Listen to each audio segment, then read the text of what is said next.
In this video, we've compiled Pawn Stars moments when they struck a jackpot deal. So without further ado, let's dive in. Number 1. Prison tokens. I wanted to know if you, by any chance, have any old Nevada prison tokens for sale. Not at the moment. How would you like to buy some old Nevada prison tokens? A person arrived at Rick's pawn shop and asked Corey if he had any old Nevada prison tokens for sale. Corey informed him that they didn't have any at the moment. However, the person suggested selling the tokens instead. He explained that these tokens were rare because Nevada had a casino inside a maximum security prison which was unique in the United States. The person had a stack of these tokens with a face value of $1.41 and hoped to get more money for them. Nevada had a casino that operated inside the maximum security prison. To my knowledge, that didn't happen anywhere else in the United States but Carson City, Nevada. Corey acknowledged that the tokens were rare as they were only accessible to prisoners from the 1930s to the 1960s. He mentioned that cash was not allowed in prison, but the tokens could be used for various purposes like trading for gum or making homemade wine. They also discussed the history of the prison casino and how it operated under the control of felons. Pretty much had to go to prison between the 1930s and 60s to be able to have access to them. He somehow had a casino in the prison that was ran exclusively by felons, and it worked. The guy who was operating the table, he could then take these and go spin them throughout the prison. The person showed Corey some documentation and pointed out an old craps table from the Sands Casino that had been obtained for the prison casino. They both marveled at the fact that the inmates seemed to be having a good time there. Where else in the world would a bunch of criminals get to run a legitimate gaming place? And they got away with it for over 3 decades. When it came to negotiating the price for the tokens, the customer initially asked for $850, but Corey felt it was too high. Corey suggested a range of $400. The customer rejected Corey's offer. Corey then made an offer of $450. Eventually, they settled on $500 and the person was satisfied with the deal. Your shop, being in Nevada, you would have a perfect place because no one else is going to have these. 500 is the best I could do, buddy. Let's go ahead and do it. Number 2. Declaration of Independence. I'm here in New York to take a look at one of the most historical documents on the planet, an original Declaration of Independence broadside. There it is. Rick arrived in New York to see the Declaration of Independence document. He was greeted by a man named Jeremy who invited him inside to take a look.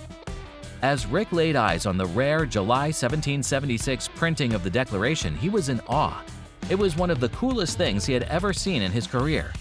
The document was in exceptional condition and had never been sold at public auction, making it highly sought after. This is absolutely amazing. So the condition of this copy is truly exceptional. It has never been sold at public auction. It is highly sought after. Jeremy explained the history of the document, mentioning that it was originally printed by John Dunlop in Philadelphia.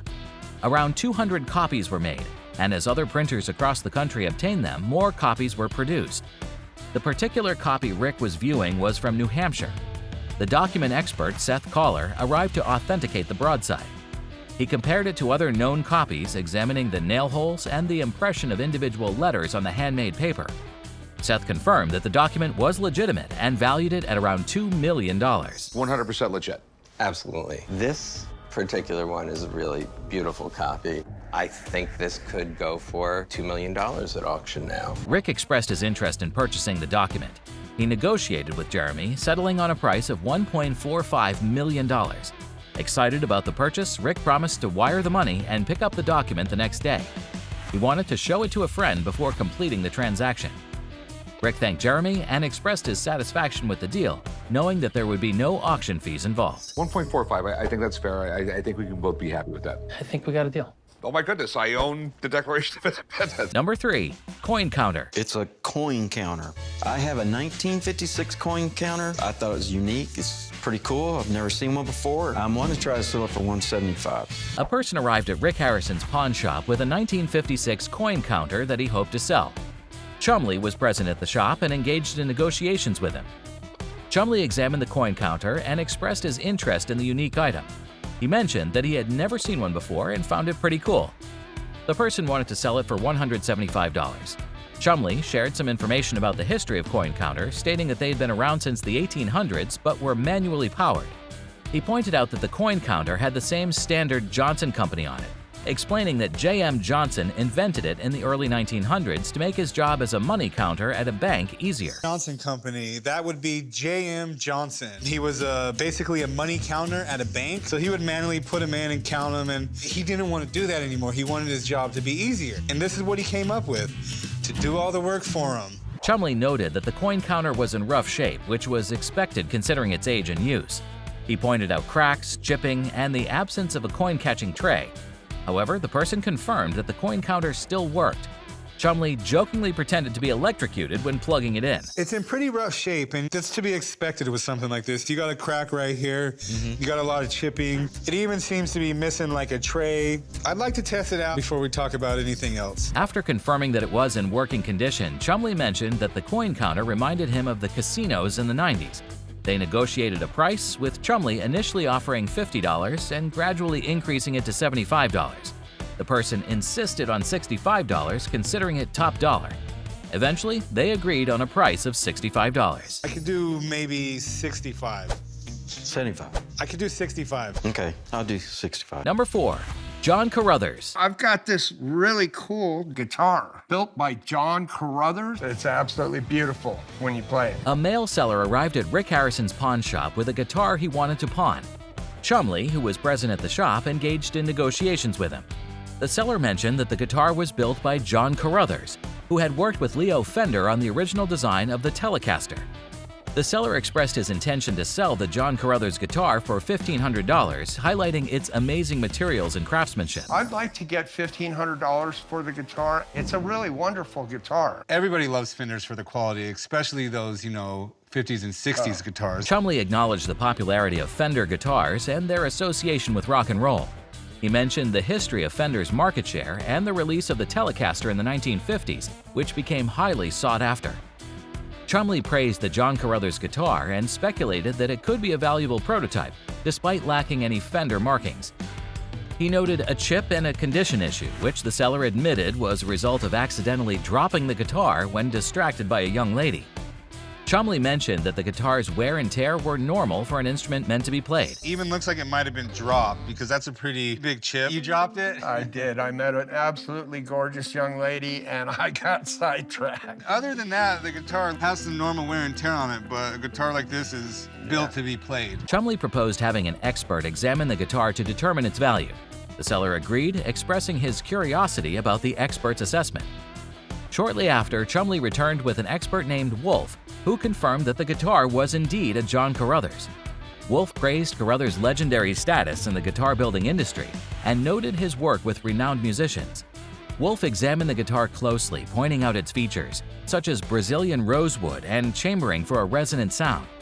He determined that it was a custom shop order and assessed its value at around $2,500, taking into account the lack of markings and the ding from being dropped. So is this a prototype? Not really. It's a custom shop order. I know it's a Kurthers guitar for sure. This is what lets me know this is a custom shop order, because this pickup is usually not here. It's been dropped. Definitely a ding like that is pretty substantial and may affect value a little bit. But when you're talking John Kurthers, and I put a value on this of about $2,500. With the expert's evaluation, Chumley made an offer of $1,600 to the seller, slightly higher than his initial asking price. The seller accepted the deal, recognizing that he already had enough guitars at home. He expressed his gratitude and followed Chumley to complete the paperwork.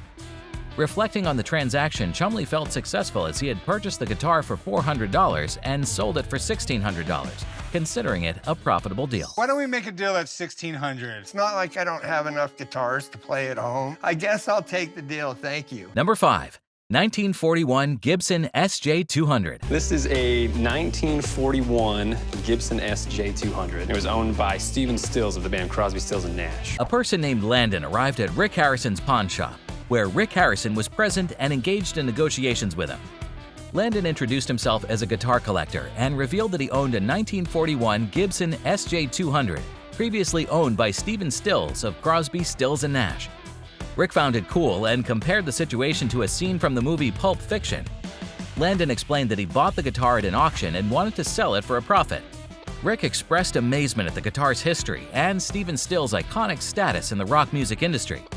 Landon presented the bill of sale signed by Stephen Stills, adding authenticity to the item. Everyone who was around in the 60s knows what Stephen Stills. What It's Worth, that was the name of the song. I mean, literally, it was considered the rebellion hippie anthem of the 1960s. He's literally an icon. If he's not in the Rock and Roll Hall of Fame, I'd be shocked. Rick decided to consult his expert friend Jesse, who possessed extensive knowledge about guitars.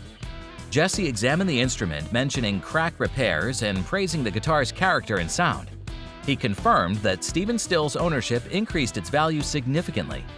Jesse estimated the guitar's standalone value to be around $75,000 to $90,000, with an additional $20,000 to $30,000 attributed to Stephen Stills' association. I would put it anywhere between 75 and 90 grand just by itself without the Stephen Stills thing. Stephen Stills could add another 20, 30,000. Rick expressed concern about the price and negotiated with Landon.